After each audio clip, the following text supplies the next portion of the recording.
আফগানিস্তান আর পাকিস্তানের মাঝে হঠাৎ সংঘাতে বিশ্বজুড়ে শুরু হয়েছে ব্যাপক আলোচনা। 11 অক্টোবর রাতে তীব্র সংঘর্ষ শুরু হয় দুই দেশের নিরাপত্তা বাহিনীর মাঝে। তবে দুই দেশের সামরিক ক্ষমতার মাঝে রয়েছে বিশাল তফাৎ। এক দেশ সামরিক ক্ষমতার বিশ্বে 12তম হলে আরেকটি বহু পেছনে 118তম অবস্থানে।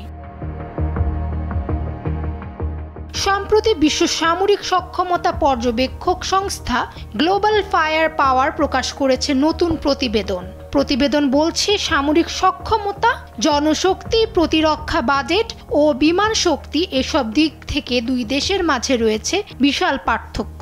গ্লোবাল ফায়ার পাওয়ার অনুযায়ী পাকিস্তানের শক্তি সূচক 10.25 এবং আফগানিস্তানের সূচক 2.64। অতএব পরিষ্কার বোঝা যাচ্ছে সামরিক দিক থেকে পাকিস্তানের অনেক পেছনে রয়েছে আফগানিস্তান। তবুও পাকিস্তানকে চোখ রাঙাচ্ছে আফগানিস্তান।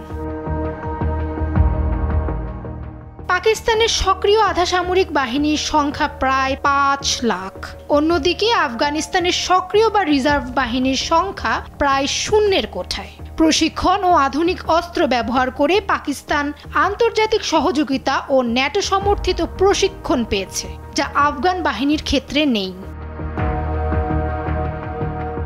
প্রতিরক্ষা বাজেটেও দুই দেশের মাঝে রয়েছে বিশাল ব্যবধান।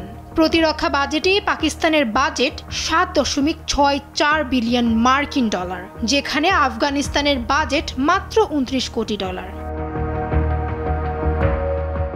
আফগানিস্তানের রয়েছে 9টি বিমান, অপরদিকে পাকিস্তানে রয়েছে 1400টি বিমান, যার মধ্যে যুদ্ধ বিমান, আক্রমণ হেলিকপ্টার ও কার্গো প্লেন অন্তর্ভুক্ত।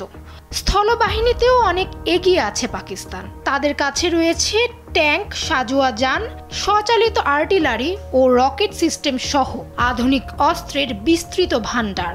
এদিক দিয়েও অনেক পিছিয়ে রয়েছে আফগানিস্তান। যুক্তরাষ্ট্র, তুরস্ক ও চীনের সহযোগিতায় পাকিস্তান প্রযুক্তিগতভাবে উন্নয়নের শিখরে পৌঁছে যাচ্ছে। অন্যদিকে আফগানিস্তানের রাজনৈতিক অস্থিরতা, দুর্বল অর্থনীতি কিংবা সীমিত আন্তর্জাতিক সহযোগিতার জন্য নিজেদের প্রতিরক্ষা ক্ষেত্রকে শক্তিশালী করতে পারছে না তারা। এদিকে আফগান মুখপাত্র জাবিহুল্লাহ মুজাহিদ এক সংবাদ সম্মেলনে ঘোষণা করেছেন, কাতার ও সৌদি আরব অনুরোধে উভয় পক্ষের মধ্যে শত্রুতা বন্ধ করা হয়েছে। তবে পাকিস্তান এবং আফগানিস্তানের মাঝে সংঘাত হলে সব দিক দিয়েই শক্তিশালী পাকিস্তান। ফামিহা সুহরাওয়ার্দী, সময়ের আলো।